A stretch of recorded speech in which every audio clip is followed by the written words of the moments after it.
Like, I think I've seen this like 4 or 5 times, but I still don't know their names. Why don't you know their names? I remember Juno because I don't like her. That was a great joke. Thank you. Because she's the worst, and I'm sure we'll talk about that too. The worst. Yes. Thank you, John Raphael. Thank you, John Raphael. Hello. Do you want to play a game? What's your favorite scary movie? Be afraid. Be very afraid. See dead people. You're going to need a bigger boat. Here's Johnny. The power of Christ compels you! The power of Christ compels you! Whatever you do, don't fall asleep. Welcome to Talking Horror with Jamie and Nikisha. Hi, I'm Jamie. And I'm Nikisha, and this is Talking Horror with Jamie. And Nikisha. Where we share our love for spooky things and talk horror through the lens of human behavior. Welcome, everyone. And we're doing that because Jamie and I have on the same Salem merch, and we didn't plan it. No, this was totally unexpected. Unexpected. Oh, I just realized mine's forwards and yours is backwards for all those looking at us. Oh, on yeah, the on tubes. What? Oh no, hers is so mine forwards. You're both forwards. The way that this records, so like yeah, the way to me. Yeah. I am backwards. You right now. I'm in the mirror-verse, and you're right. in real life, and I'm trying to escape. Let me out. Yes, correct. But all of our viewers will see this the normal way. Great. So I'm insane. Salem. Cool. Okay, cool. We are in Salem right now, guys. Melas, not Melas. Melas. That's where I am. Melas. I'm in Melas. Which is totally fine. In the upside down of Salem. That is Salem. Yeah, exactly. Speaking of upside down, side to side, underneath, in a cave. I'm delirious, guys. It's fine. We are talking about the 2006 British horror film, The Descent. I was about to say The Descendants. Wow, guys, what a different podcast. Very different different movie. Definitely different, for sure. Different everything. Song and Definitely dance numbers. Yeah. Ghouly ghouls, but not in the same way. Villains. So, but we're talking. There's also about the George Descent. Clooney movie, The Descendants, or whatever it's called. Never heard with of him and Shailene. What's her name? Shailene Woodley. Oh, from Secret Life of the Hawaii. American Teenager? Yes, Oh my God, yes. you watched that too? Girl. Don't even. That show was unhinged. I stuck around for way too long. I'm sure you stuck around longer than I did, but it was very unhinged from season 1. What were they showing us as high school, college kids? I will never understand, but that happened. Oh, that was called The Descendants. The Descendants is the George Clooney movie. Anyway, sorry. Yeah. But isn't The Descendants also the Disney movie? Yeah. Didn't you do a whole Descendants? podcast on? Yeah, we did all 3 of them on Broadway. Yeah. Go listen All to 3 and that a one. half of them, or whatever it is. There's a half? Wow, we've lost the plot. Yeah, there's like Descendants 2.5. Aren't they making a new one? I think they're making a new one. Actually, I think I heard that as well. Because Brandy's on it. As Cinderella. That's right. Oh, As Cinderella. Yeah. Guys, well, It's the real deal. We'll have to go on Broadwasted podcast and talk about that. Yeah, we'll do solely that. For, Yeah, check out Brandy. Broadwasted, everyone. Check out Broadwasted. Fantastic. If you love horror but also love Broadway, there you go. Put the 2 together. Great. So back to The Descent, not The Descendants. It was written by and directed by Neil Marshall, and it stars Shauna McDonald, Natalie Mendoza, Alex Reed, Saskia Mulder, which I love that name, Saskia, which I think is like a UK name because in another UK show that I watched, the main character's name is Saskia, and I was like, that's cool. I like that. Nora Jane Noon and Mayana Buring. So Also, Natalie Mendoza is like a big theater person, so there's the connection. wait, I didn't realize that. What was she in? What is she? She was in. I think she was the lead in Here Lies Love for a little bit. Wonderful. Every time She did Miss Saigon, I think, on the West End. Spider-Man. She was in Spider-Man: Turn Off the Dark as Arachne or something like that. But yeah. Moulin dang. Rouge. Yeah. Moulin Rouge. And The Descent too. Yes. No, literally the sequel to The Descent. The Oh Descent my god. 2. Well, can't wait More to descents. watch that. I gotta put Double that the on my descents. list. Honestly, guys, every time I see the name Mendoza, I think of The Good Place. Jason Mendoza. Oh, sure. Because what a fantastic character. Great. Sorry, I'm just keep getting everybody sidetracked. It's okay. We're here. We're gonna do it. It's gonna Perfectly be great okay. and wonderful. So before we get doing into it. everything that is The Descent, which we have a lot to discuss about this, producer Brian, please give us all of the words. Sure. Hi, everybody. You're listening to us. You can also find us on YouTube. Hi, YouTube. Subscribe to us there. But you can also find us on social media. We are on Instagram. We are on Twitter. We are on TikTok at Talk Horror Pod. So find us there. We're building a really fun community in all those places. So definitely come and join us. Yeah, that's it. Cool beans.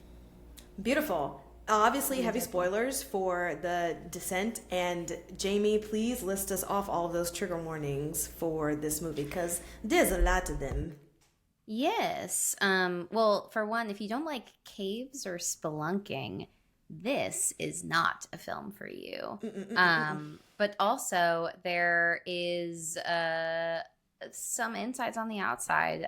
There's also some spooky creatures that have some bat-like qualities. So they are very creepy. Yeah, if you don't like creepy underground people, this is that. So maybe stay away.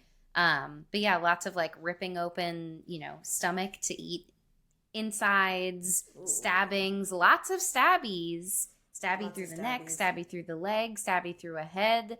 Car crashes. Yeah, so a gross car crash that like gives me Final Destination vibes. Yes. That was like the first thing I thought of. Grief. Sorry if that's a spoiler. Grief, this loss is a of movie family. about grief. I'm like going down the route. My brain is also turning into mush. Yes, this is also a movie about grief. And yeah, there's just a lot of death and bones and murder and grief. Dem Bones, Dem Bones. Dem Dem Bones. Bones. Brian sings a weird song called Dem Bones that we think he made up, but we also don't know if he heard it from something. I don't You remember. can't find it anywhere? And we cannot remember why he started singing it or where it might have been from. It's all it is Dem Bones, Dem Bones. That's it. But I don't know what it's from. So if any of our listeners know where Dem Bones is from, let me know. The only song that I know that has the phrase "Dem Bones" is a Ludacris song, but that's not what you're talking about. I can almost guarantee you that is not how I know. Dem Bones. Yeah, I don't know. Well, now we're gonna sing that sporadically throughout this episode. That's our new theme song. That is our new theme song for this episode.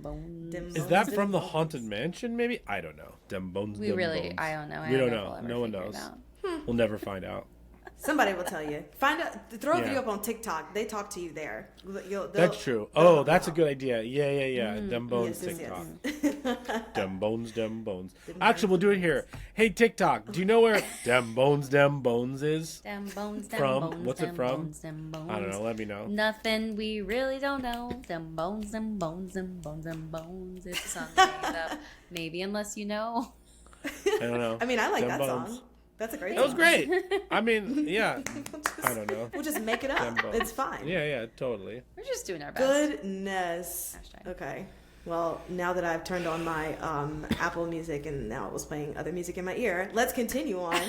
Were you listening to Dem Bones? Yeah. Was it? Did Siri play Dem Bones for you? Right. Oh gosh. Sorry I am delirious, and also hi YouTube people, but sorry I look like trash. I traveled today from wow, where did I come like from? trash. Don't talk to From my the friend mouse. like that. Thank you. But the point is, I traveled to Appleton, Wisconsin, and I'm only saying this not only because I look like trash, but also because I'm staying in this house. It's a really cute house, but I'm by myself, and it has a really creepy basement, and it's giving me like super barbarian vibes, but I'm kind of digging it. So let's just see. We'll see how this pans out. Did you go Let's see if y'all into hear the from me next basement? week.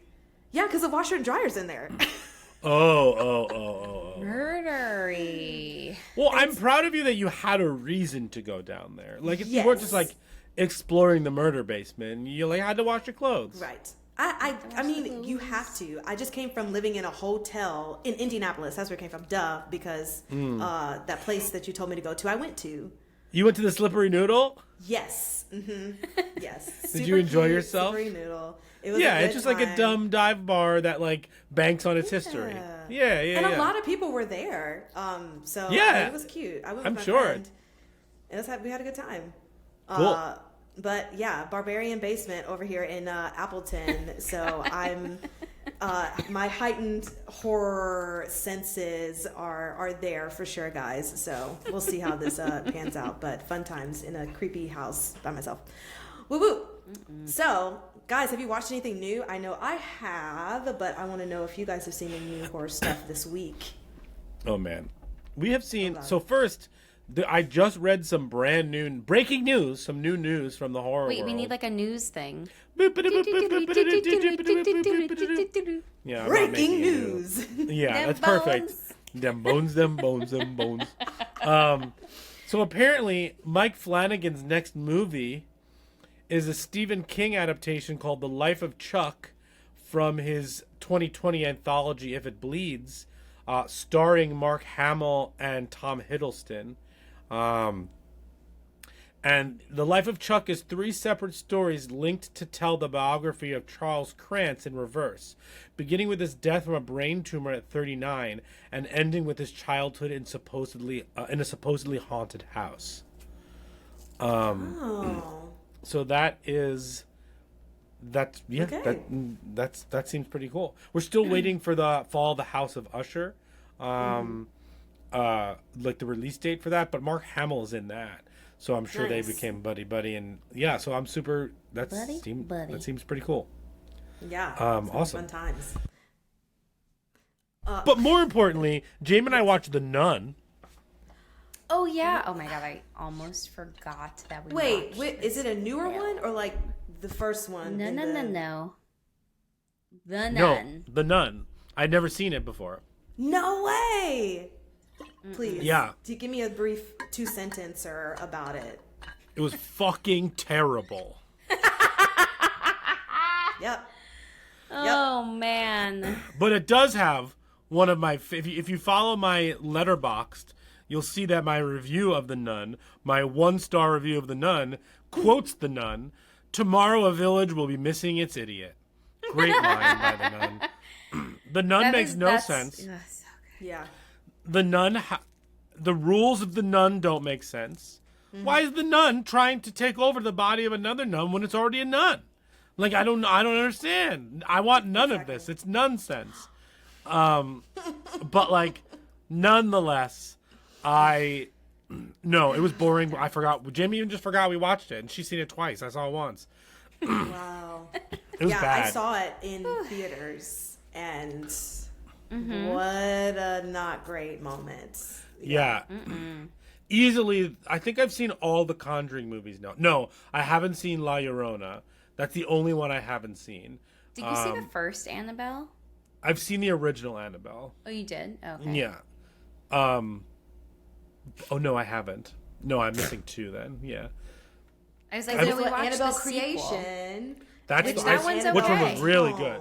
Yeah. Right, but then there's regular Annabelle, and you haven't Yeah. seen that one. I mean, Conjuring Universe, I would say the top 3 Conjuring Universe movies are, as of right now, today, The Conjuring 2, and Annabelle Creation.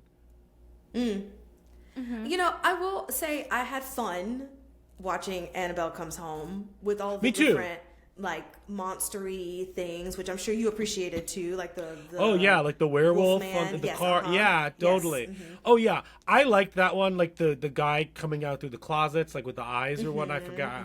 I feel like I have a fever dream and don't remember this movie. Anything you're describing, none of it is familiar to me. Oh, she like made friends with the older kids and they were babysitting for her, right? Yeah. I remember that. Yeah, I like that one. I would put that top 5. Yeah. I would probably put, because like what else is there? Like all the Annabelle original I haven't seen. I hear La Llorona is not very good. The Nun was garbage. Yeah. And they're coming out with the I also Nun too. Yeah, Nun too. No. Oh, Nunnier. Man. Back in the Yes. habit. And Nunnier. Back in the habit. Habit. Back in the habit. Ugh. Yes. But no, I'll see the Nun too. A different director. Hopefully they got something put together for that. But like, she's wonderful. The woman who plays the Nun looks super duper scary. So like, that's always a pleasure. There were some moments in it Valak? that got me, but like awful. What? Valak. Valak. Yeah. Yeah. Yeah. But Valak isn't scary to me. Valak wasn't scary to me in The Conjuring 2. Also, just to say. Yeah. No, I mean, in comparison, you know, to other things, she's definitely not high. I mean, I think I would be more afraid of. Well, I guess Valak was working through Annabelle. Was that a thing? Or was it I just a don't know. random demon? Anyway. That second one is a little bit too convenient, but I still enjoy it a lot. Yeah, for sure, for sure. But it's mostly for the Ed and Lorraine love that we talked about before. Well, on the yeah, podcast. yeah. Like, Yeah. that's what So we're there charming. for. Check out our first couple of episodes where we talk about The Conjuring. Episodes. Yeah, check out our Conjuring 1, 2, and 3 episodes. We will never be doing a Nun episode. This is your Nun episode. You can skip it. Do you know what I wish I would have skipped? The movie Clocked that I watched on Hulu. Oh, you didn't like it? Oh no. Oh, I thought your TikTok made it seem like you kind of dug it. Because I wanted to be positive, and this Yeah, is what that's I fair. because I also don't like shit on a movie, of course. But Yeah. I will say Take a big dump on that movie. Yeah, you Yes. want to take a huge dump on the clock? on the clock. I can't. I just feel like it. We're all delirious. We're all insane. I know. I Yeah. know. I just feel like I was so down for the premise, and I was so excited for what it could have been. But when you get halfway through to the end, you really just think to yourself, why did they make this movie? What point were they trying to make with this? Because I think it's such a great concept to talk about women in their geriatric pregnancy phase who like don't want kids, but then like want to try for kids maybe, and that's just something that we're living in right now. Like, it's good social commentary for what's happening right now. Right? You should watch, Nikisha, just as you should really watch There's Something Wrong with the Children. I actually think you would really like it. Okay. Yeah. You saying that made me think of There's Something Wrong with the Johnsons, and that was a short film. Oh, movie yeah. that's on That's, YouTube. That's Wild and Crazy Kids, but that's not the same That's thing. the It's one something different. before. That's the first one of that one director who I can't remember his name that we Yes. watched before. Yes. But anyway, I will watch that movie, Brian. But yeah, Clocked, it just didn't do it for me, and I was just so excited because I really enjoyed what the general premise, but it's a pass Ari for me. Aster's first short. Oh my God, how can we forget Ari Aster? I was like, who is that by? It was like tickling my brain. Yes. You Well, have watched you- that. I haven't watched that. Oh, it's intense, but Yeah. very well written, heard. very well acted, and it's wonderful. The Johnsons one, not Clock. Also, Sure. have you guys have you guys seen anything about a movie called Soft and Quiet? Uh-huh. Yes. Okay. I haven't because seen someone it. told me to watch that, and I haven't watched it yet. I think it's Amazon I think Prime. that's from last year. It's supposed to be Is it? very disturbing. That's what I've heard. Yeah. Okay. But soft and quiet. Soft, disturbing, but soft and quiet. Yeah. Got it. On the other side of things, Jamie and I watched all 3 Pitch Perfect movies this week. Just cause for fun. Yeah. Yeah. I love Friday it. night, Friday night we were just kind of like blah or whatever it was. We just wanted something to like do to like I don't know. We just wanted something, and no Saturday night. Saturday night. Yeah, Saturday night we were just like sitting on the couch. We were just like, I don't know. I just want to turn off my brain. So I just turned on Netflix and the first one popped up. I was like, let's watch Pitch Perfect. And then immediately after Pitch Perfect, we started Pitch Perfect 2. And then on Sunday we watched Pitch Perfect 3, which I'd never seen before. That was new for me. Yes. And they're delightful. They definitely get worse with each one, but I just like all these women having a good time together. And Jamie has heard this from me many times, but I need more Pitch Perfect movies. However, they need to be like Fast and Furious movies. Like, they need to get more insane as they keep going. Like, I need the Bellas to have to, like, sing at the opening of the International Space Station. And, like, I need the Bellas to, like, be, like, abducted by a cult, and they have to sing their way out of, like, the dungeons. Like, something so insane. Like, they have to sing during, like, a bank heist. Like, I need crazy stuff, because all I want to do is watch Anna Kendrick, Anna Camp, Brittany Snow, and all of their friends, like, just sing and be, and Rebel Wilson, just, like, have a great time together while singing. Like, that's all I want. And, like, maybe do it in the International Space Station.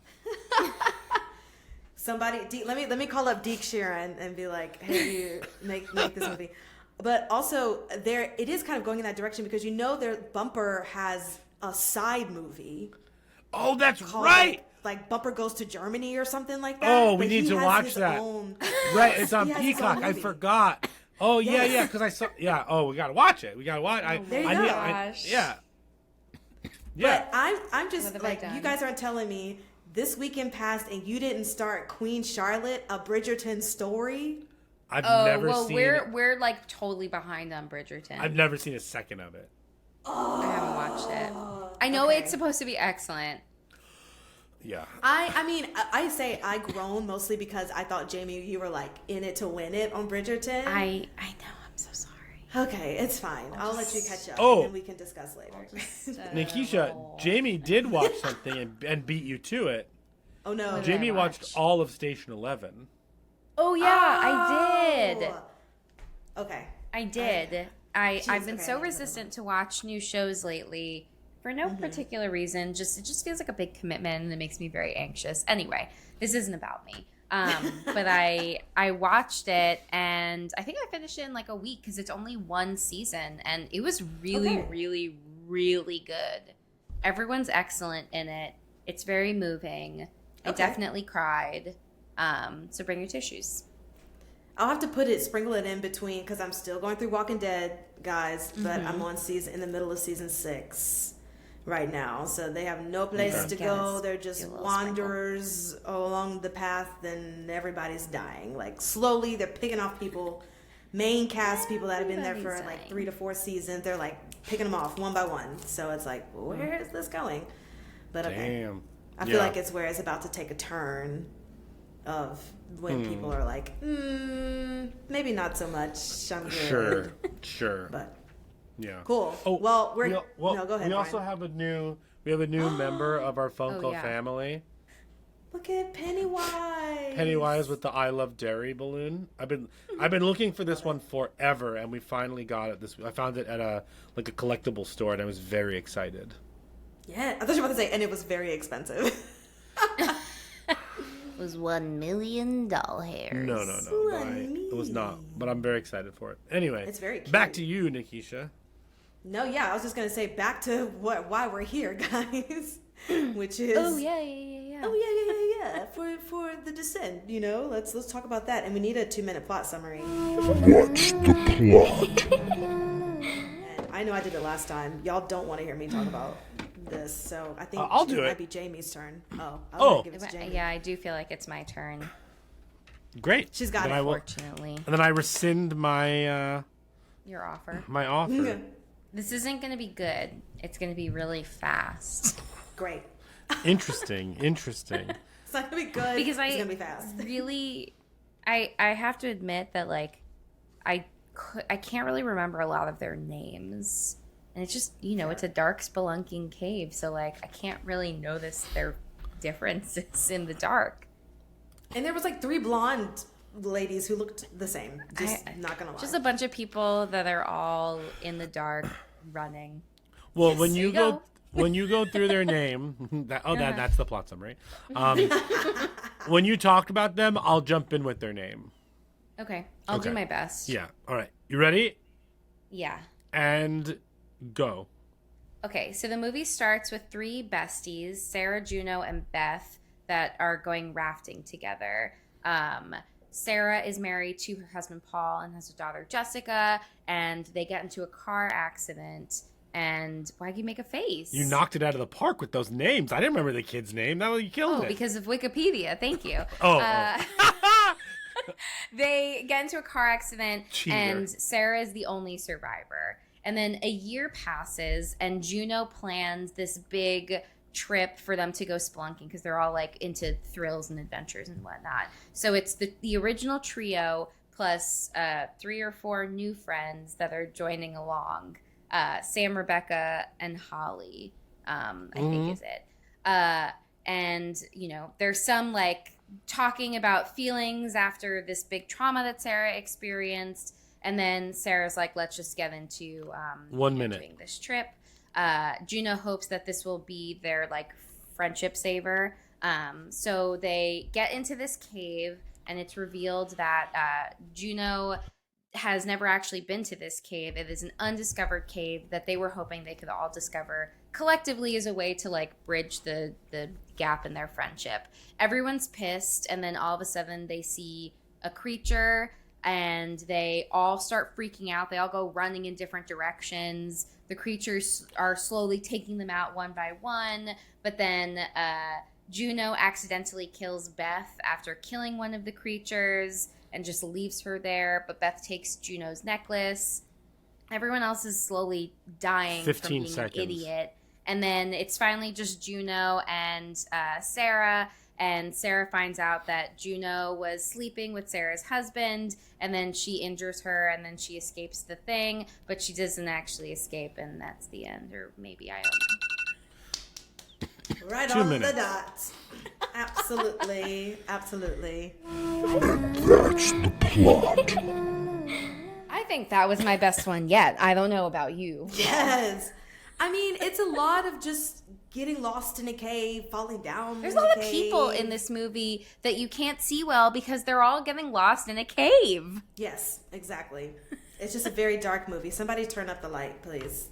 Yes. I need to see what's The happening. brightness. So this movie has 2 endings, depending on which one you watch, and we'll get into that. The first ending is that Sarah escapes.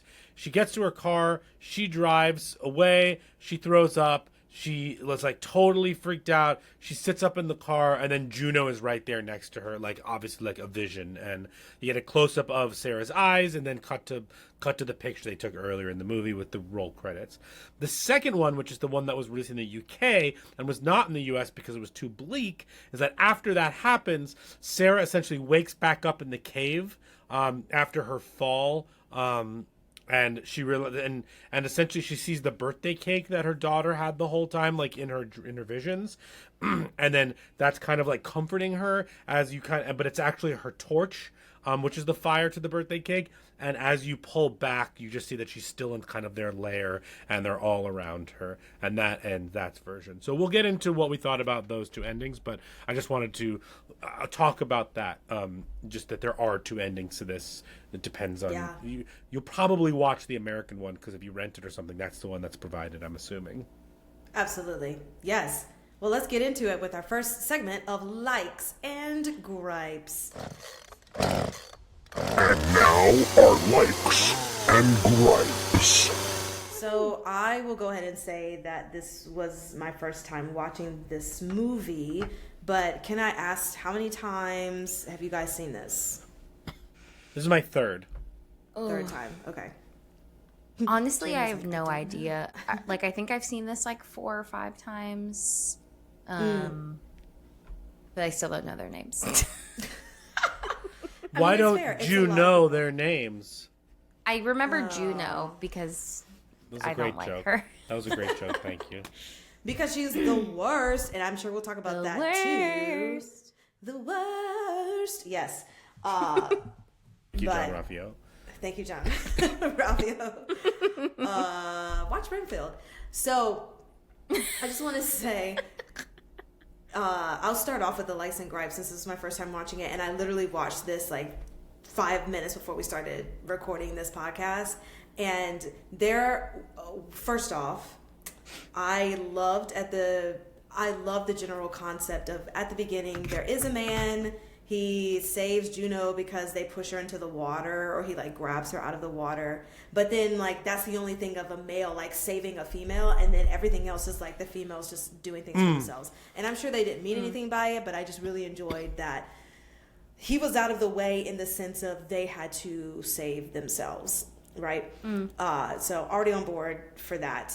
Was already on board when the car crash happened because wow, that happened very quickly. It was not thinking that would be anywhere near where this would be, because I knew what the general premise of the descent was, because of course General premise, general gist, because I love my Watch Mojo, and of course this has been on many a Watch Mojo countdown list, especially with the creatures that were living in the cave. I've seen them before, so I knew, so you knew that the creatures were coming.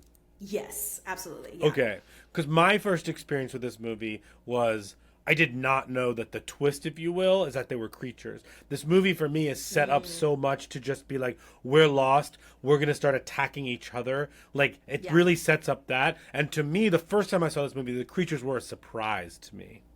That's interesting. And even in you saying that, and even with me knowing the creatures, I still feel like everything, I agree with you, was set up well for it to still be Panic at the Disco in the caves, Yeah. And so everything is set up so well that I think that the creatures just added to it, and it wasn't like I was waiting for the creatures to come because I knew they were coming, if that makes sense. So would you say that you were engaged, very engaged, even knowing that the monsters were coming, essentially? There are, in my notes, so many instances of me saying, I just stopped breathing. Why am I not breathing? The minute that Sarah got caught the first time and her friend Beth was trying to console her, I've put in my notes, I am also not breathing right now. I need to start breathing. Yeah. And there were so many of those moments, and I don't consider myself a claustrophobic person, but just how everything was set up and the acting. And we always talk about the light and the dark and what the audience sees, and if it's the same thing that the character can see. And so all those instances of being in a dark cave and the only thing that you can see is what the character is seeing, whatever light they're shining on whatever one, that just builds up so much tension to where I was already engaged before the creatures came in. Sure. So many jump scares, fantastic, because I don't think I've had a movie get me as good as when Sarah is, before they even get to the cave and she's in that cabin and something wakes her up and she's at the window and the pipe goes through her head. That got me good too, Nikisha. And I've seen this thing. Yeah. That got, man, I jumped. That kick-started me, be like, oh, right, I'm in for a roller coaster ride in this one. Well, and it's so crazy because you already are like, you see the pipe go through the husband's head, and I didn't think that the daughter also didn't make it too. So I was like, well, damn, like she's just by herself now. And it just escalated so quickly. And you know that there's an hour and 15 left in this movie, and you're like, well, what the fuck is about to happen? And they just keep topping it and topping it and topping it as far as just things. And so, yeah, all that to say, really loved it. Loved the jump scares. Definitely had moments of just panic with even the clamps. When they were trying to build like a way between the kind of bridge that was broken, they couldn't they were trying to put clamps in the rocks in the ceiling, and that took me out. I was very stressed at what was happening. I forgot who was doing that. Maybe it was Becca who was the one that made the path. And then Juno was like, hurry up. And you're like, are you kidding me, Juno? Shut up, Juno. You can't do this either. You cannot, and you did not volunteer to be the one to do this. Also, you got everybody lost in the first place, and you deserved your fate. Yes. And then when Juno tried to do it, she ruined Becca's hands. Yeah. Exactly. Yes. So it Rude. was just like, girl, I can't deal with you. She was a lot. And then leaving Beth to like die. I'm really happy that Beth ended up telling Sarah everything that happened because Yeah. hooey. What a moment. Lots of gore. Always love the gore. And this is my last thought on my likes and gripes, because I really didn't have a lot of gripes. I was engaged. Yeah, I was engaged in everything. There wasn't something that really didn't make a lot of sense to me, except for the fact that they're in this cave in the first place, because I would never do something like that. But if that's your vibe, like, go ahead. Do your thing, whatever. But it felt like people were peopling as much as they could given the circumstance. Sure. And the height of surviving that craziness. But my last thought is I love / I don't love the fact that the characters that we start off with, the characters with the most trauma, you know that they're probably most likely going to be the ones to survive.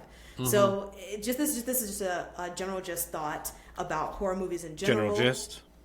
That anytime Sarah looked like she wasn't gonna make it, I knew she was gonna make it, because she is the main character. She is the one that has gone through the most trauma. So like usually the one who has gone through something crazy in the beginning and then get placed in the horror situation to which the movie is surrounded by, they still end up surviving it in some kind of way. Even though we can talk about like if Sarah survived or not, or whatever the case may be. But the fact that she was the last one standing, I'll say. Yeah. I never was thinking to myself, oh, this is when Sarah's gonna get got, which I think is maybe something that is a gripe about just movies in general, because you do want to have that surprise of like what is actually gonna happen. But for the most part, that people who you follow for the whole movie are the ones that are gonna like survive it all. It's just a matter of how they're gonna do it. If they have all their limbs by the end of it, Sure. But they are gonna survive. So I just never. Anytime I guess I'm saying the stakes.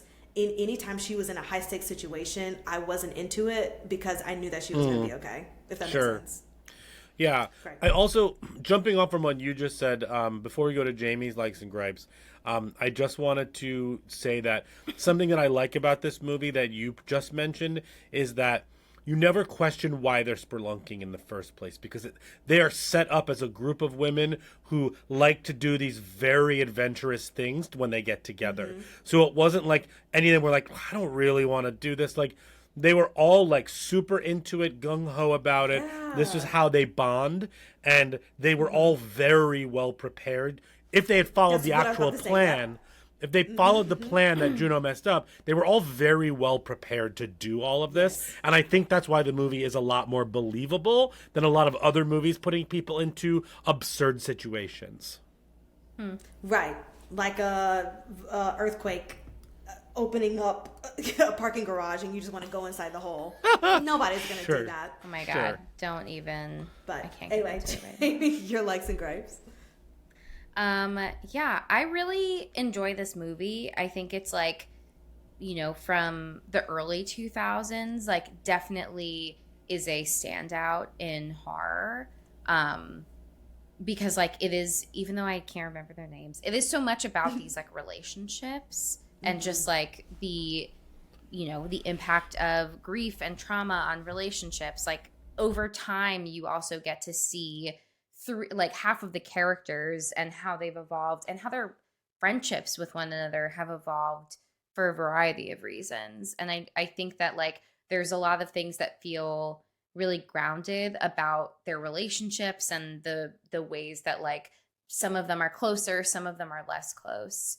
Juno and Sarah's relationship, like Juno apologizing for not being there, like feels real. And like, separately, separate from finding out that Juno was having an affair with Sarah's husband, like that's believable that like there are some folks that, would have a really hard time sticking around through a really traumatic experience that like, their friend went through. So like that felt really real. And I wasn't like mad at her about that. Whereas I see like some people definitely could be. I'm mad because like she had this affair and then makes a series of terrible decisions over and over again. Yes. So the relationships I think is like my biggest pro. I also think that the like the creatures themselves are very well done. They're very unsettling and creepy. I like the idea of like, you know, they can't see because they're in the cave and they use like, you know, bat skills. They're Batmen to Batman. be able to get around and like continue to survive. They kind of give me oh no, now I'm not going to remember. What's the Will Smith zombie movie? I Am Legend. Yeah, they give me like the creatures from I Am Legend Sure. vibes. A little bit. They're little golems. God. Fantastic. You know what? Brian. I take back everything I just said because I hated that. Dumb hobbitses. No. Good No, don't encourage it. I was obsessed with those movies. When it's good, it's good, Jamie. You gotta admit. Girl. All right. I hate. I'm gonna have nightmares, and I can't even escape it because it's coming from my husband. Right. In your own home. Yeah, the call's coming from inside the house. So yeah, I do like the creatures, and I feel like it's a good threat, and there's some points where it's like, okay, like I could see just like impulse, you know, fight or flight, trying to escape these creatures based on what's going on here. But then there's the parts where people are, this is my biggest gripe. People are running in these caves where they can't see shit. Yes. And I don't understand. I also myself can admit that there are few, if like, I'm never going to be in a cave. That's just not a thing that's for me. There like are very rare moments where I would find myself in a cave. I don't like the dark, for one. When I'm in the dark, I am not like booking it, not looking. I'm a floor walker, all right? Like I am not running through a place that I cannot see well. And even though they are like, you know, thrill seekers or whatever, I just can't fathom a world where people, after they go through, like, they're spending so much time in the beginning talking about safety and then, you know, sticking together. Yeah. And then, like, they all just, like, literally run off in different directions. But, like, really, it's the running that bothers me the most because that's what gets, like, 2 of them killed. Like, one of them falls in the hole and breaks her leg, which they have to shove back into her, which is gross. And then she just like gets taken away by one of the creatures. I was watching those. That part actually, I think, is funny. What were you saying? Oh, I just want to say, when I watched this movie, I thought to myself, how many times would I have twisted my ankle? And the answer is a lot. The answer is a lot. Yes. Yeah. Every single step that I would take, I probably would have twisted my ankle. Yeah. Like, the fact that only 2 of them fall into stuff is a miracle. Yeah, that's true. Yeah. Shocking. Especially because not only is, like, the terrain just, like, you can't see it, but then they eventually realize that there's bones everywhere in this cavern. There are what? How are they not stepping? Say it. There are dem bones, dem bones, dem bones, dem bones. There are dem bones strewn throughout this cavern, and like they're not tripping over them constantly. Like they just saw that they're everywhere. Wow, there should be way more tripping than there is to discourage people from running in caves where they can't see anything. That is like the part that really takes me out of this, because that just feels so unbelievable to me. Again, I get that the threat is like real and scary, and like they're showing us the jump scares, which I think are really effective. Yeah. To like increase their likelihood of just like running aimlessly like chickens with their heads cut off. But I still have a really hard time, especially at the point where like I guess it takes them a little bit to realize that they can't see anything.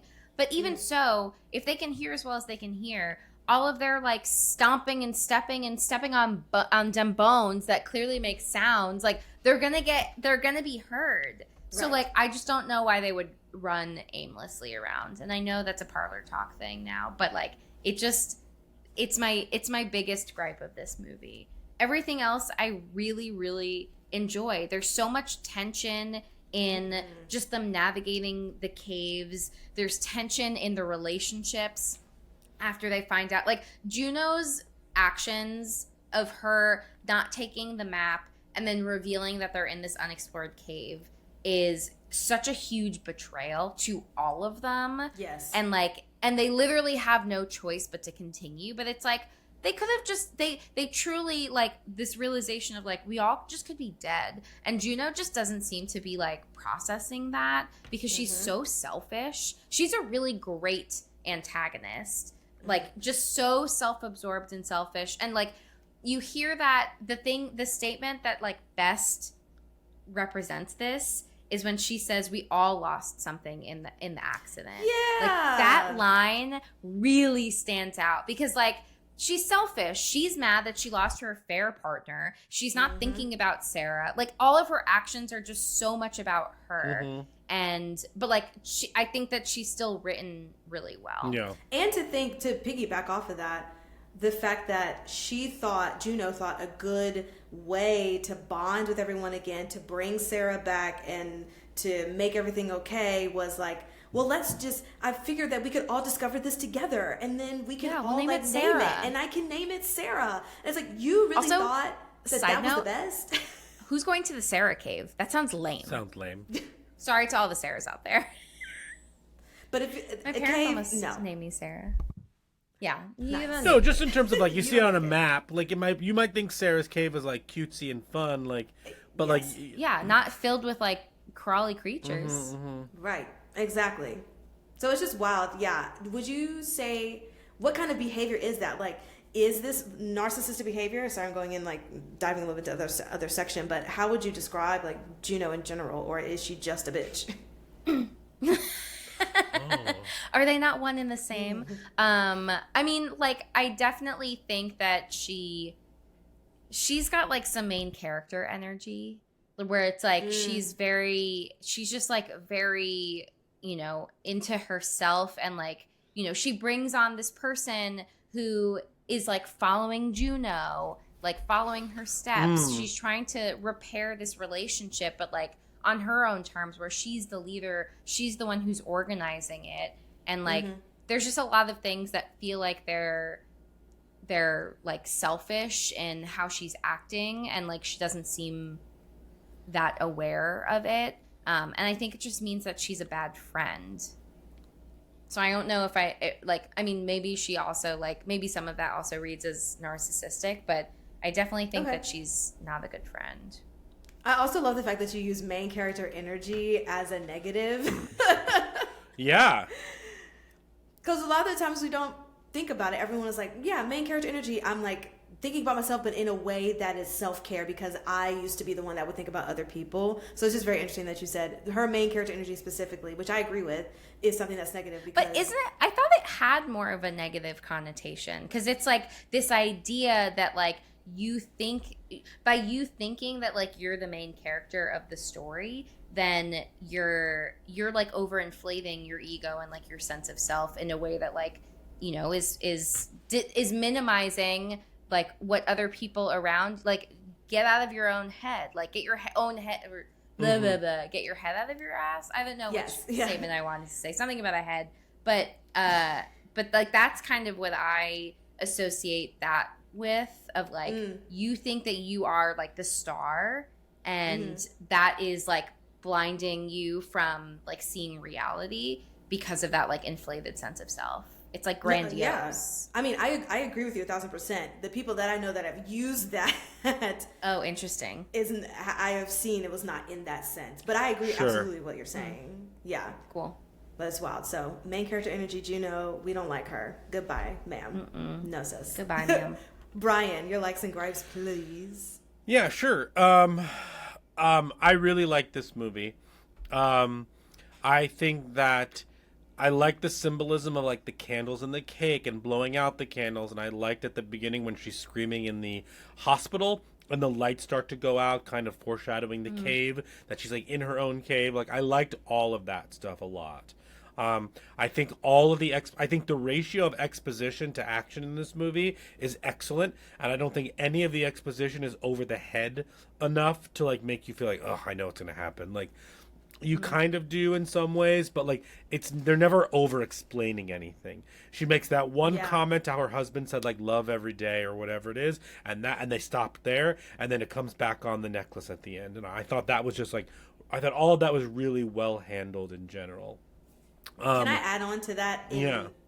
Just really quickly, agreeing with you in the sense that there are some moments where things might happen. I felt that way too in the jump scares. There were some moments where something's going to happen here, but it still didn't take away. Like the jump scare was still good. Yeah. So even though it was set up to be like, okay, when she turns around, something's going to happen, but it happens in maybe a way that you didn't expect, so it's still surprising. I thought it was really good. I just wanted to add that. No, that's actually my next note, because the next note I have is the pipe window jump scare that you had mentioned previously, Nikisha. As Jamie mentioned, full Final Destination 2 vibes, like no thank you. Very scary. And there were a lot of other jump scares in this movie that really, really got me. And I know they were coming. I've seen this movie before. Like the camcorder. That was my favorite part, where Brian would jump and I would just look over at him and be like, huh, they got you again, huh? Like the camcorder when they're panning and it's standing behind her. Like, yeah, I know that's coming. That's the big one, like from the trailer and everything. And like, that got me for sure. I like movies that have freeze frames of pictures that people take, because I think, no, hear me out. Yeah. I love the idea of freeze framing a moment in time of like, who were these people at that moment in time? What were their relationships? Like, this is the picture that's going to live forever when they're gone. It's always those creepy pictures you see on TikTok and stuff of like the top 10 creepiest photos right before they died. Like, How often are you watching those? I get them a lot. But because you watch one and that's like part 2, part 17, and then the part 18 is like not nearly as good as part 2 and 3. But I don't know. It makes you. What this movie does is has a lot of transitions that break momentum. For instance, when the cave collapses and they come out of it, it fades to black and then fades back in, and all that tension, that buildup is kind of like dissipated a little bit. And I don't know if I like that or did dislike that, but I really like that moment with the picture of all of them, especially now that that's also the credit sequence at the end. I really, really appreciated that a lot. Ted, can you hear Ted dreaming? He's dreaming of people with birthday cakes. I think that the tunnel stuck and collapse sequence is absolutely terrifying. Yes. I like the birthday cake is still lit, like underground. I think she blows it out at the beginning? I don't remember. But I think, there's Ted. You good? He's dreaming about them bones, Dem guys. Bones. Them bones, them bones. Ted's a dog, by the way, if anyone was wondering. Listening. Hey. Okay. Just having a good I time. know. I like that. Oh, I love the art. I wonder who did that art. Was the art them? Are they artists? Are they just secluded artists under the world, those monsters? Or I also wonder, I mean, it's never really explicitly said, but like I think it is. Part of me is like, I wonder if like they grew in the dark, or they were people who went underground and like evolved over hundreds of years. That was interesting to me. I like that she was reborn in blood. I like the build up to the final 40 minutes, and the final 40 minutes is great. I thought it was interesting that she kills the monster's family. Like, she does she puts that monster mother through the grief that she went through in that moment, and then ends up slaughtering her anyway. I don't know what that means, but I thought that was very interesting. Yeah. I like that her human nature turns on in like just a moment. Like, she just like snaps and goes full, like you said, Tomb Raider in that moment.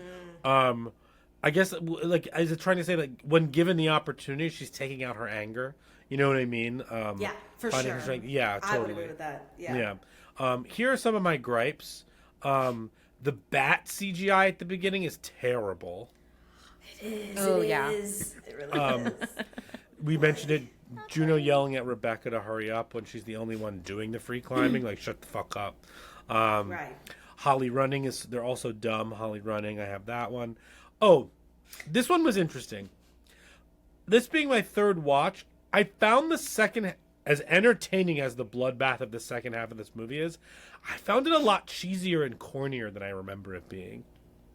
Really? The first half of this movie is very grounded, and then the second half, just with the monsters like tearing them apart, it just feels way cheesier than I remembered it being, with some of the shots, the close-ups, some of the monsters made me laugh a little bit more this time. They're amazing, and the work on them is amazing, and the costuming and the makeup and the special effects are incredible. I don't know why. That just may be like a third time through situation watching it. I may flip back to this being scary, but that was just my experience on this viewing.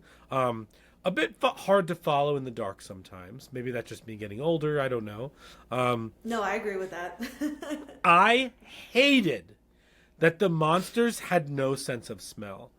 If they're blind, it doesn't make sense to me that, one, they couldn't smell Rebecca and Sam. Right, and it was climbing over them, and it was right in front of Sarah at one point. You're telling me you didn't smell that person's sweat and stuff, like that the aromas coming off of them? That's weird to me. Also, you don't feel the heat coming off of the torch and stuff like that. That just felt like we were breaking the rules a little bit. Well, do you know what the rules are for actual bats? If they were trying to mimic what that is, no, I don't. To be fair, that's an excellent point. But it just seemed weird that I don't know. Maybe that's my problem, and my assumption is that no, you can't I get see, you, especially with the smell. Yeah, they should have. I mean, they were so close. I totally get that. But then I thought oh, well, maybe it's a bat thing. Bats don't have smell or whatever, so they're just kind of going with that arc, that narrative or whatever. But and also when the monster steps on her head and to me, I don't believe that the monster didn't know it was standing on a person's breathing, throbbing head. You know, that was weird to me. Again, these are gripes of a person who's seen this movie many times. I gripe. I didn't totally follow Sam's decision when she was hanging and being attacked by the monsters. She pulls out the knife and then she kind of swipes. I needed more. And maybe that's the Sam character where she like didn't know what to do in the moment, but like I just needed something a little bit more decisive from her, or at least from the director, like just doing what there. Also, most importantly, the main monster in the credits is listed as Scar, and I'm disappointed that they didn't say the name Scar in the movie. So that's what I have there. Scar. Okay, and my quote, yeah, I know, right? And my quote here is, "I've never been lost in my life," said Juno. I think that's an interesting comment because I think all she is lost. Like she's actually lost in the movie. She gets everybody lost in the movie. She's lost in her life after her affair dies. She's lost before that because she's helping her husband, Sarah's husband achieve. I think she has no idea where she is and who she is. And she gets lost in these caves and this riot and this, whitewater rafting so she can feel something, so she can feel part of something. So I that line just really stuck out to me. That coupled with Jamie's line of, like we all lost something that day is like a perfect summary of who Juno is. So I have some open questions for you all here, if you wouldn't mind answering some of them. We'll see. Is Juno the worst, or is there any like saving her when Sarah does that to her at the end, injures her? Like, do you feel like there's any sort of sympathy or empathy? And also, how did you feel about Sarah's actions towards Juno at the end? Did that make you feel uncomfortable? Do you think that that was a bad thing to do? Should she have taken a higher road? Let's talk about that relationship. Jamie, do you want to start? I mean, I'll go, but if you want to start. No, you go. Just in you saying that question, great question, I was thinking about when we talk about forgiveness, and all that stuff, and if this were a situation where... Can you imagine? Yes. Hamill fans.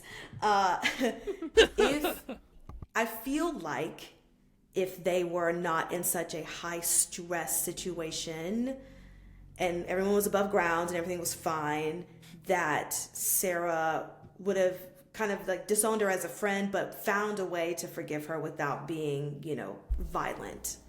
But I feel like the only reason why she was violent was because she was already in a high stakes situation and already in survival mode. And like you said, Brian, she was already taking out her anger on those things and kind of just became like feral Sarah. So I feel like when she saw Juno, it was a moment of, all right, this is why I have all this anger and all whatever. And here she is. I won't kill her, but I'll slow her down so that I can escape. So I can agree with, as like peopling, I can understand why she would do that to Juno. And I don't think that Juno has any redeemable qualities solely based on the information that we have in the movie, because you don't see her being a good friend ever. Like there's not even one moment where you're like, oh, she does care, she's like taking care of somebody, or she's like, no, she's consistently just not a good friend to everybody. She also lied to Sarah in that moment when she asked her those leading questions. And then another I didn't say is, man, when Juno turns around and stabs Beth in the neck, that gets me every time. Like that makes my heart stop, and like that's when I start breathing every single time. I audibly yelled, "Oh no!" Yeah. When that happened. It was wild. Anyway, Jamie, thoughts on that? Yeah, I agree. I think that Juno just is a doobie head. I just think that I don't think that she's a good friend because of the situation that she gets herself in, and I just think that I don't think that she's a good person. Yeah. Well, Juno, welcome to the Worst Friends in Horror Movies Hall of Fame. Woo! You suck. You suck. Yeah, terrible. I don't think there's anything redeeming about her, and I think the movie I don't think the movie tries to, but I think it presents opportunities for her to, and she never takes them, and I think that's very interesting. I like your description of that, Nikisha, of why Sarah did that and why you're okay with it, because in the moment, I like that this movie makes that decision, because that's their choice of the forgiveness aspect of this. And I think that's part of what makes the movie interesting. If she had let her go and whatnot, and Juno ends up saving her and letting her escape, that's predictable. This feels like you have the opportunity to take out someone who truly killed your other best friend, who was actually there to help you through this. And then lying about it, and then cheat on the husband. We talk about all these movies where how is this person gonna make it out of here, and then tell the cops that they didn't do all of this. You know what I mean? This is a scenario where you could get out and kind of get away with it. Yeah, absolutely. Yeah. Let them find the bodies and all the other, if they want to go down there and see all the creatures. Right, totally. Which the Descent too. We can talk about that in a little bit. So my next question for you all is Beth a bad friend for not telling Sarah that Paul was cheating on her with Juno? Because I think it's clear that Beth knew, even if Beth didn't know until Paul died. Still, she knew before the death sequence, if you will. I don't know if she did. I think that in rewatching this, there's that clip in the very beginning when they're going rafting, and for whatever reason, Sarah's husband is only taking off Juno's helmet, which is weird. And Beth clocks that and just takes notice but doesn't say anything. I think that she had suspicions, but I think that her getting the necklace was the moment where she actually realized it. I don't know if she knew definitively, because I do think that based on what their relationship, Beth and Sarah's relationship, I think that she would have told her. So my assumption is that she really didn't know. She might have suspected, but didn't know definitively until she got the necklace. Okay. Yeah. On your first watch, Nikisha, what did you think? I thought that Beth knew the whole time. Honestly, I understand your point, though, Jamie, and it's hard because It's okay. I feel... You can tell me I'm wrong. No. And Did you just make my wife cry, Nikisha? I hate making people cry. I cry when people cry. Cancer problems. No, but the thing is that I feel like there's been so many rom-com movies that I have seen where the friend tries to tell the best friend that her husband is cheating, and the girl is like, I don't believe you, and now we're not friends anymore, blah, blah, blah, until like shit hits the fan, then she finds out, and then everybody's happy-go-lucky again. So I understand Beth in her mind your business era of like, this has nothing to do with me, and I don't want to like ruin something. But in you talking about it, Jamie, that did make me think like, well, if she doesn't have concrete evidence, then why would she say something? Because then that's going to just cause unnecessary paranoia if it isn't a thing, Sure. right? So I understand like if she didn't have concrete evidence, but to answer your question, Brian, the movie was making it seem like Beth knew the whole time, Okay. and I feel like Beth probably should have told her, but I understand that she did not, and I also understand I understand the perspective of her not knowing fully until the end. So Sure. Totally fair. the answer is yes and. Yeah. Yes and to everything. And then which ending do you prefer? Do you prefer the jump scare and ending, or do you prefer the extension into kind of still being trapped in the cave and the more bleak ending? I think I like the bleak ending because it's a complete ending. Because one of my questions before I watched the alternate ending was, do we think that Sarah is still... Did she actually make it out, or was it a dream? Because of how the American ending was. But now that I've seen the alternate ending, it's like, oh, okay, well, that feels more complete. Even though it's bleak, you know what happened to her. She's still there. You know, whatever. Go into Descent 2 and then see what happens next. But that felt like more of a complete ending to me. Sure. The alternate ending. Jamie, do you have a preference? I think I like the US ending more because I don't like bleak things. Sure. I think I like the UK one because in the US one, the birthday cake seeing her daughter motif is unfinished. Because it was clearly built to be that ending where like the next time we see the cake is at the end, like to comfort her or whatever she wants to see. So I think that's why I like that one a little bit more. Because spoiler alerts for Descent 2 if anyone cares.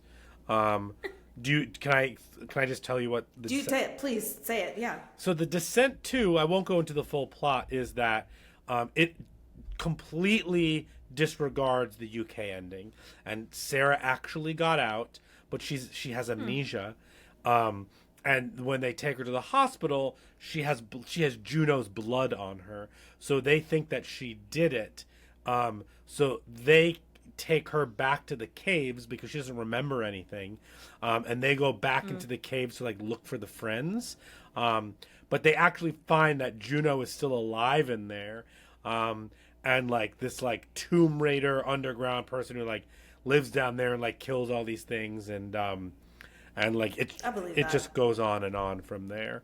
But that's the sequel, which like no thanks for me, not for me. Yeah. But so there's that. But I have one more question at the very end of all of this, but I'll let you go into our next segment, Nikisha. Thank you for the questions. Grand. Yeah. Well, let's get into brains, which we already kind of touched on. So I won't bore you guys with all of my questions that I have.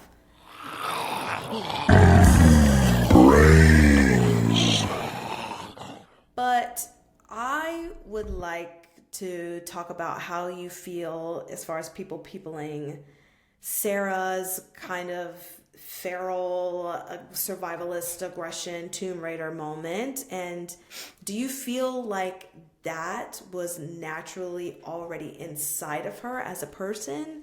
Or do you feel like because of the trauma and because of her literally fighting for her life, that's what caused her to be so just kind of badass in that moment of killing all the creatures and trying to save herself? Because we see at the very beginning, even when she gets stuck in the cave, she's like hyperventilating, and her friends are right there, trying to console her, but she is kind of displayed as a person who doesn't have that kind of strength like Juno kind of has, so how do you feel about that? Do you feel like it was already in her or no?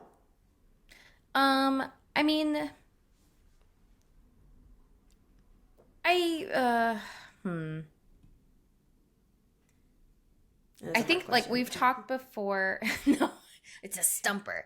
I think like we've talked before about like fight or flight and like adrenaline. So I do think that like a lot of what we're seeing is that survival instinct of like the adrenaline is pumping and like she's going to do whatever she needs to do. And I think the biggest switch is like her trying to find her friends again, and then after she encounters Beth, of like what I think that's the bigger question of like what's going on there that's like fueling her to move forward after she finds Beth, and like Beth like her dying breath and finds out what Juno did. Yeah. I mean, I imagine that like all of their like excitement for doing like thrill adventure things might also kind of indicate that they do have some of these skills. Like Sarah might already have some of these skills. We don't obviously see a lot of that in whitewater rafting. Yes. At least that's never been my experience. Whitewater rafting is being attacked by like ghouls and creatures and having to like fight for your life. Yeah, exactly. No, but yeah, so like I wonder if and like I definitely think that the trauma can certainly play a role in that. Like with PTSD, there's like a heightened sense of like hyper arousal. So like if she's more on edge and just like very sensitive of her surroundings, how does that also kind of like come toe to toe with these creatures who are like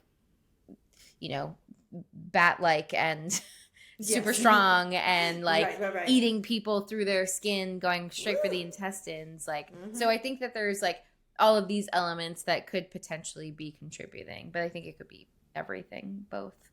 It's a combination of all the things. Yeah. That formed Super Sarah, Tomb Raider, killer, Super Sarah. survivor. Is it Farah because she's feral Sarah, so she's Farah? Yeah, Farah. Sure. Love it. Stick with it. Farah. Great.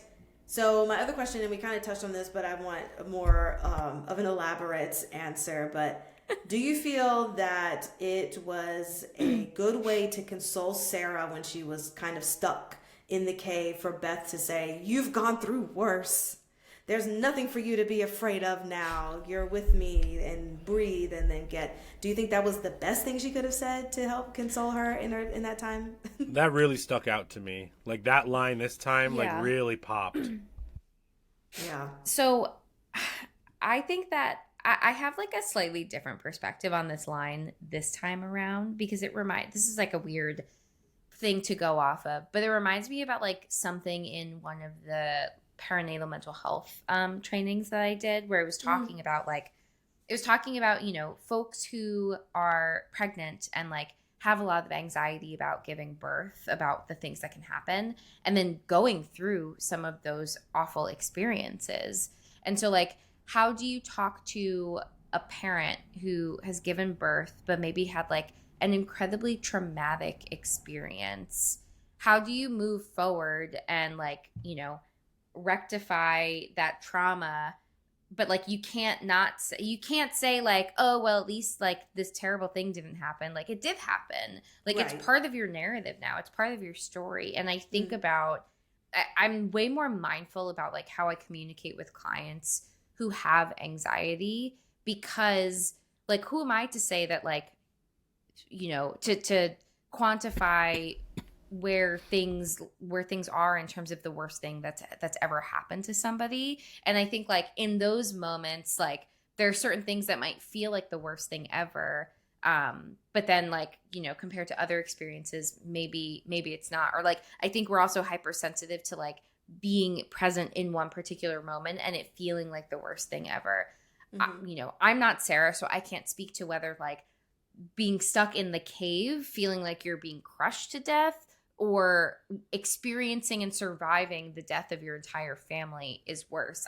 I could never make that call. But I think that there's something to like shift your thinking in that process of like, if this isn't the worst thing, the most fearful thing that you have ever experienced in this moment, and you've survived that, it speaks to a degree of resilience that I think you can channel in a new moment of like high stress, high anxiety. I'm not saying that necessarily what and how she said it is the best thing ever, but I do think that there's like value in thinking about like our own resilience when we are currently in moments of like high distress and trauma, and like that we have survived things, and like we are survivors. We if we are like continuing to show up, wake up each day, that like that's a commitment to ourselves to keep going. And so like I think reminding ourselves of those really hard times sometimes can remind us of how resilient we are, even if it's like a way to distract her from the immediate threat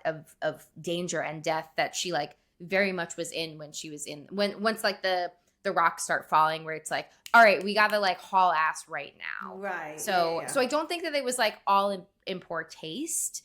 Maybe the execution wasn't the best, but I do think that there's value in like, reframing how we're talking about like scary things, because like we've survived some pretty awful traumatic things and we're still here. And like if we got through those things, like it just speaks to a strength that like we don't always think about that we do have. Nice. That's a great answer. Love that. And a great perspective too of just resilience and shifting your perspective. I mean, because that's a lot of, at least in my therapy sessions of cognitive behavioral therapy, is reframing and kind of carving a new neuropath. So in changing your perspective of things can help in that. So that's great. That's all I got because I love that answer. I'll leave brains at that. Fantastical. So do we want to do Rotten Tomatoes and ratings? Yeah. Rotten Tomato. It's the Rotten Tomatoes game. Let's get into Rotten Tomato, the Rotten Tomatoes. The Rotten Tomato. Okay, so Rotten Tomatoes, what do you think this has on Rotten Tomatoes? Jamie, what do you think this has on Rotten Tomatoes? 74. All right, and Nikisha? I'm going to say 84. This movie has an 86 on Rotten Tomatoes. Nice. But the audience That's score awesome. is closer to Jamie's, which is 76%. Oh, that's interesting. And the critics' consensus reads, deft direction and strong performances from its all-female cast guide The Descent, a riveting claustrophobic horror film. Yeah. Absolutely. I dig it. We kind of said it subconsciously, but like I think that this movie absolutely benefits from all of it being an all-female cast. Like it just like it's just a very nice, and it's not like it's not like a like we're all getting naked and the slasher's killing us type of thing. Like an 80s movie. Like it's like Yeah. It honestly, it just feels like a normal horror movie. It just happens to be all female versus like all the all male ones we've all seen a million of. So I just appreciated that. Right. But I have a question for you. Before we get into 4S's, is this movie trying to say something? Does it say anything? Do the different endings mean different things for the character? Like, is this movie trying to say something about strength? Is it trying to say something symbolic about, like, that you're in a cave and you have to work your way out from this depression and stuff like that? Or am I just looking too much into this movie? I don't know the answer, because I think it's a little convoluted if it is trying to say something. But again, this is a monster attack movie in the end. And I'm just curious what you think, and if anything struck you or stood out to you. That is such a great question. I mean, I'm never going to go spelunking. True. Also that. If anything, it told me never to do that. Yeah. I don't want that. No, well, in you talking about it, Brian, I think that you kind of answered it for me in saying that if there weren't creatures and it was just about getting out of a cave, then maybe I would believe that it was more about, like, getting out of depression. Because then it is just about the women and their behaviors and their personalities and working together or not working together for whatever purposes because of whatever the stakes are. But I think putting the creatures in, it just, like, makes it a, how do you escape? Sure. Yeah. Jamie? That's all I got. No, that's great.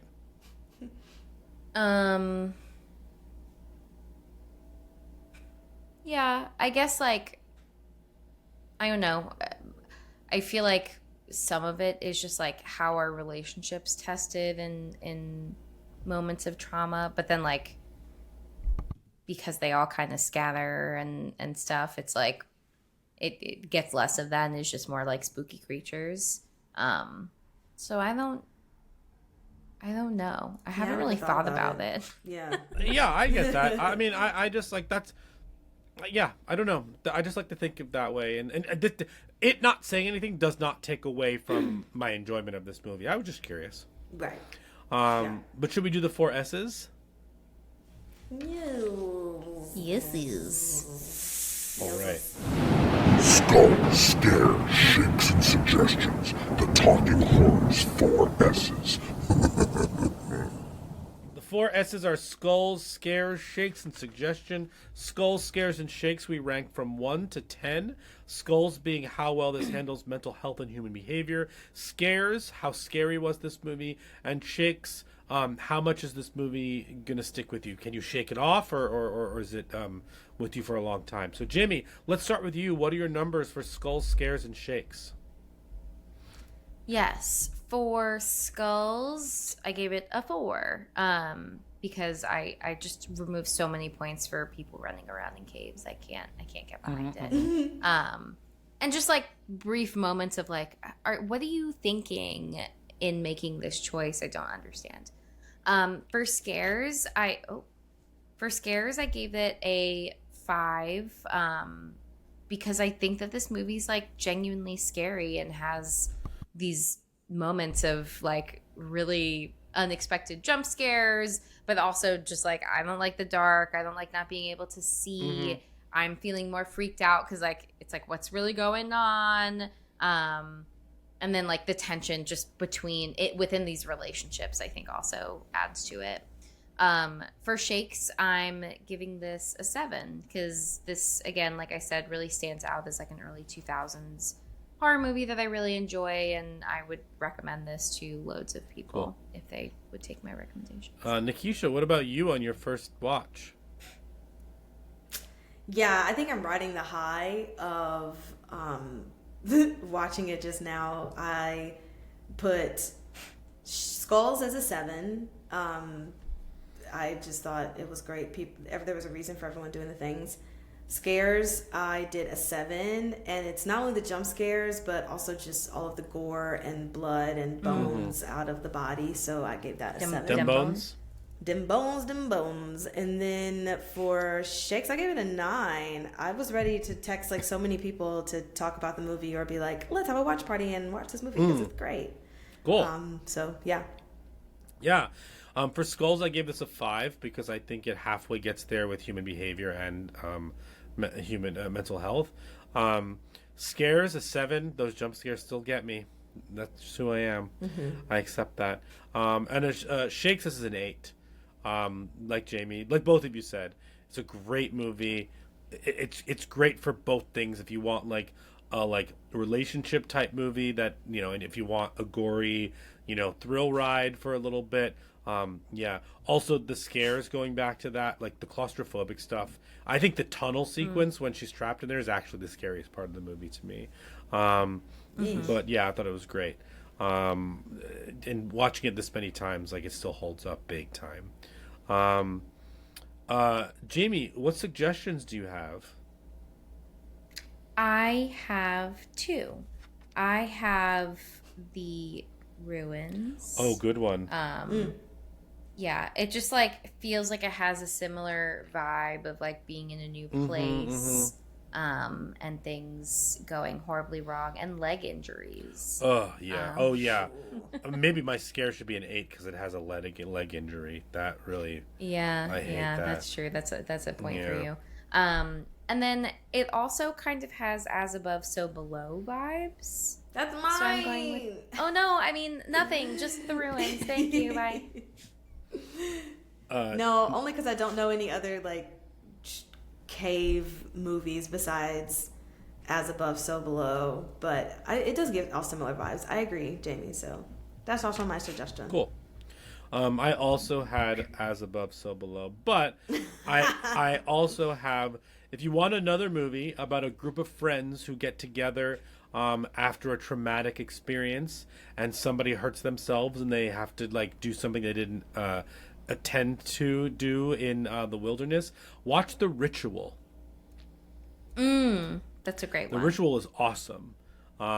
Very similar to this movie in structure, in terms of like devastating backstory, trying to get back together and like work through the grief together. They need, in this, nobody tricks anybody into like going into a separate part. It's a very different scenario in that way, but like they make bad decisions, and it's an excellent movie. Also British. Nice. Yeah. British. Another one I have, if you love movies about like groups of women with relationships, you should watch Pitch Perfect. All 3 Pitch Perfect films.